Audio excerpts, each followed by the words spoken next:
It didn't begin on the day of betrayal, nor on the night when she found herself alone in the empty house. It started long before that, with tiny cracks unnoticed at first, with dismissive glances, cold touches, promises that burned to ashes before they were ever fulfilled. It all began with silence. That very silence that slowly eats away at the walls between people, until only the echo of footsteps and the empty clink of spoons in a cup remain. She was a woman of patience. Not because she didn't know how to take revenge, but because she knew that true revenge demands time.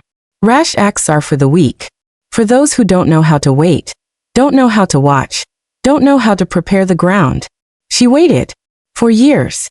Quietly, calmly, like a predator in the grass. And when it all ended and he left, leaving behind coldness, debts, and lies, she remained.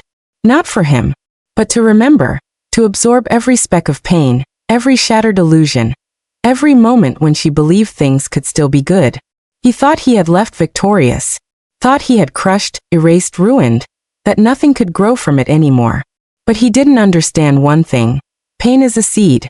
If planted deep, watered with tears, and fertilized with loneliness, it grows into something far scarier than simple disappointment. It grows into a plan. She started small.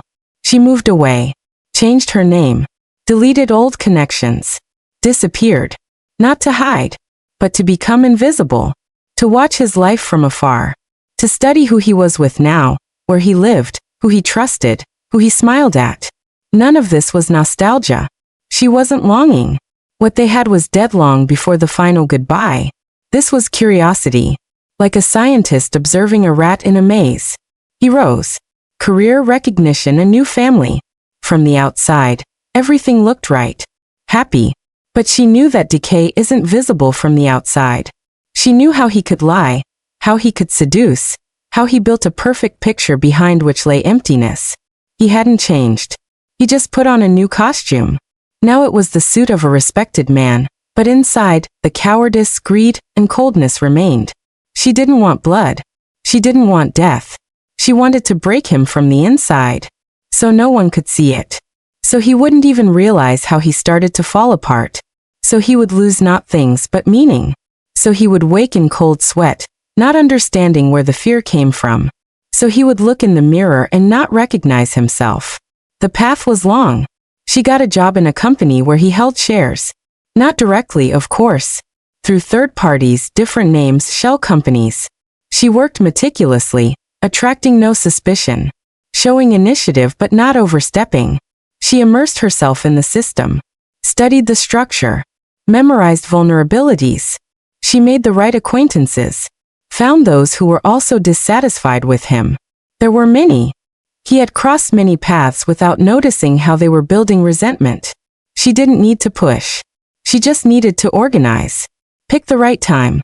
Set a mirror so they could see who to direct their anger at. She found the woman he had cheated on a contract. The man who was never paid. The colleague he had sacrificed for his own gain. All these people shared one thing, disbelief in their own power for revenge. She gave them belief. And a plan. A series of strange coincidences began. Small problems in his business. Audits. Anonymous complaints. Documentation errors. Letters supposedly from him, but twisted in meaning. Questions from partners. Distrust. She left no traces. Every blow was delivered by other hands. Every step was calculated. At the same time, she penetrated his personal life. Through his circle. Through people he never paid attention to. Servants. Secretaries. Old acquaintances forgotten by him.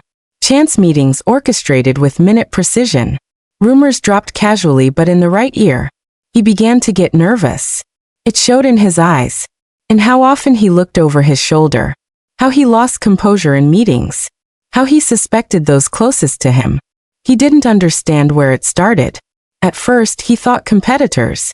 Then an inside conspiracy. Then family problems. But he couldn't find the source because the source was not outside. She watched.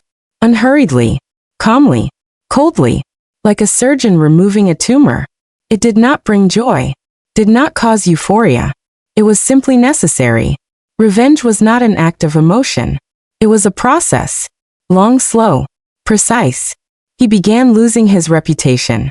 Those who once trusted him now doubted. Those who admired him started questioning. Those indifferent suddenly noticed.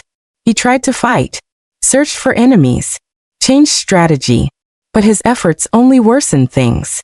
Like a fly in a web, he struggled, entangled further. She did not interfere. She just continued. Every step like a chess move. Without words, without fuss. And when he finally understood he was losing everything, that was only the middle of the path. Because ahead was not just loss of business or status. Ahead was losing himself. His identity, his belief in his own invulnerability, his confidence that he could hurt and get away with it. She knew revenge was not a loud finale. It was the silence in which a man is left alone, without allies, without support, without strength. It was the moment when he first realizes, this is no accident. This is retribution. And she was just beginning. The world that once seemed solid beneath his feet began to crumble without warning. Foundations cracked in silence, and every step he took echoed in a growing void. No one reached out with help. No one offered an explanation. He was left to face the disintegration alone. The slow dismantling of everything he had built, everything he thought was his. She remained a shadow, watching from a distance. Her presence was not loud or ostentatious. It was the absence of safety where he expected it, the inexplicable failures in carefully laid plans. A misplaced contract, a forgotten meeting, a whispered suspicion that spread like wildfire. She was in the cracks between moments, the spaces where trust should have lived but instead bred doubt. His allies grew distant.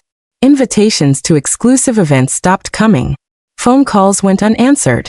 He noticed how his words were questioned, his decisions doubted. Meetings once filled with agreement turned to subtle resistance. The empire he thought invincible was showing signs of decay, not from outside forces, but from within.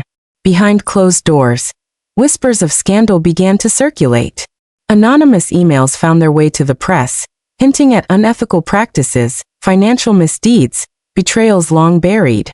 Each revelation was a stone dropped into the pond, causing ripples that spread and grew.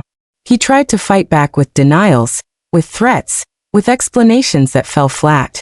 His voice, once commanding, now trembled with desperation. Yet the most painful wounds were not in business or reputation. They were in the small, personal betrayals that chipped away at his confidence. He found that the people closest to him no longer stood by his side. Trust, which had been his currency, was bankrupt. Friends became strangers. Partners became enemies. Loneliness settled in like a thick fog, choking out warmth and light.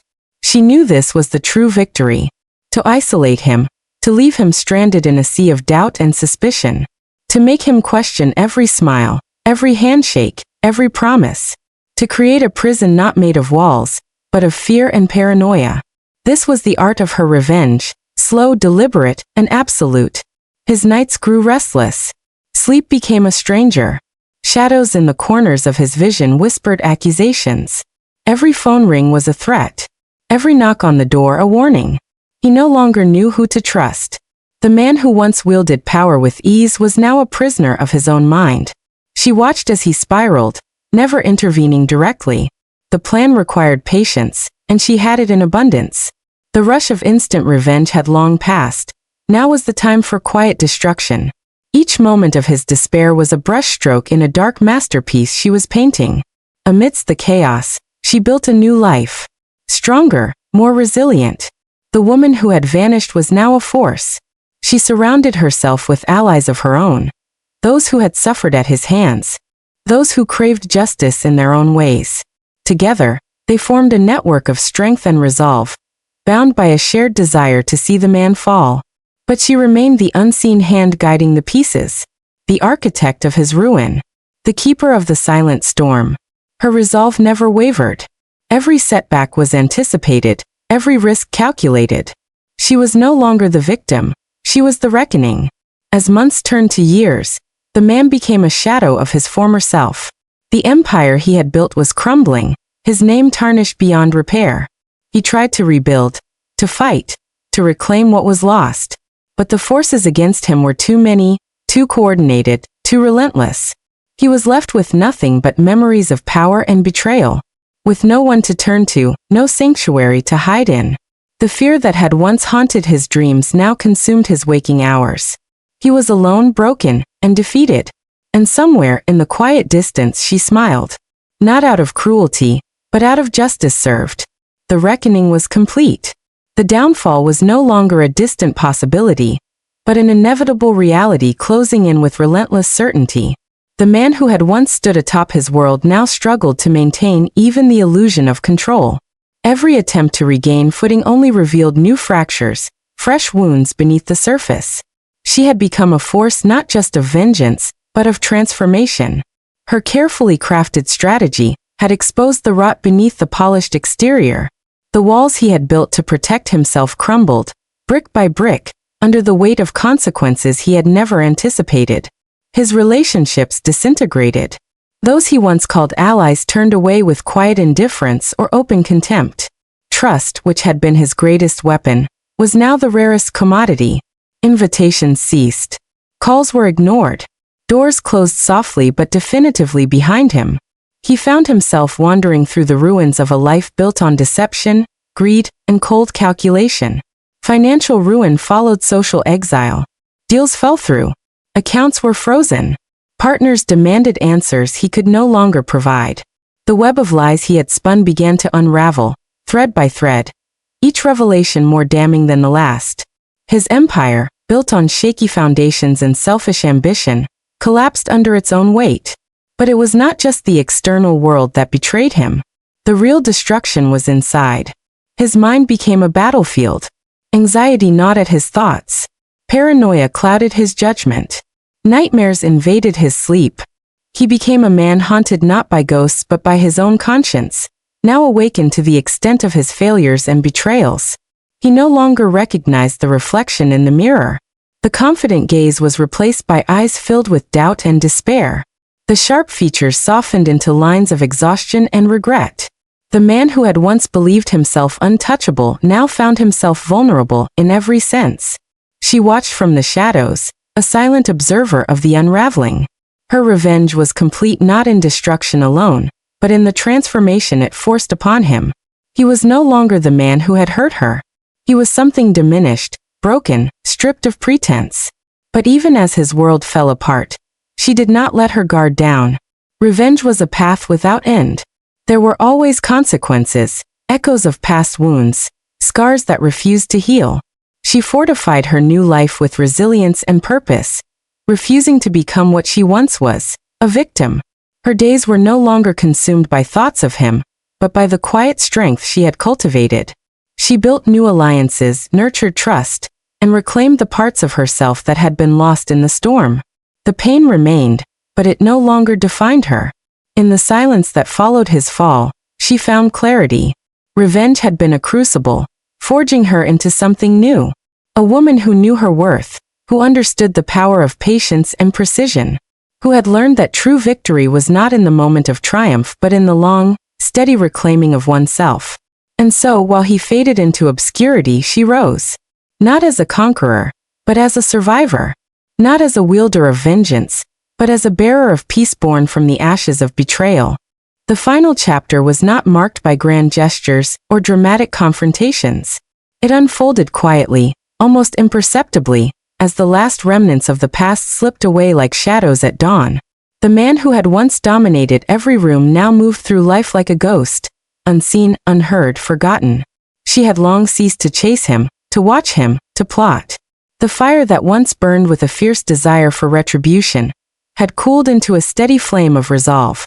What remained was not hatred, but understanding, a deep, unshakable knowledge that justice had its own time and way. Her world was no longer defined by him, or by what he had done. It was defined by what she had become. Stronger, wiser, whole. The scars she carried were reminders, not burdens. Proof that survival was possible, even when the odds seemed insurmountable. In her new life, she found peace not in revenge fulfilled but in freedom reclaimed. The chains of past pain were broken, and with them fell the weight of anger and regret. She walked forward without looking back, each step lighter than the last. The man faded from memory like a distant storm, a lesson learned through fire and shadow. He remained a cautionary tale of arrogance and cruelty, a symbol of what happens when one underestimates the quiet strength of those they wrong. And in the silence that followed, she discovered something unexpected. Hope. Hope that even in the darkest of nights, the dawn will come. That even in the deepest wounds, healing is possible. That even after the most bitter of battles, peace can be found. Her story ended not with vengeance, but with renewal. A testament to resilience, to the power of patience, and to the quiet dignity of reclaiming one's life after it has been shattered. She was no longer defined by the past. She was defined by the future she chose, one forged from strength, courage, and the unyielding will to rise again.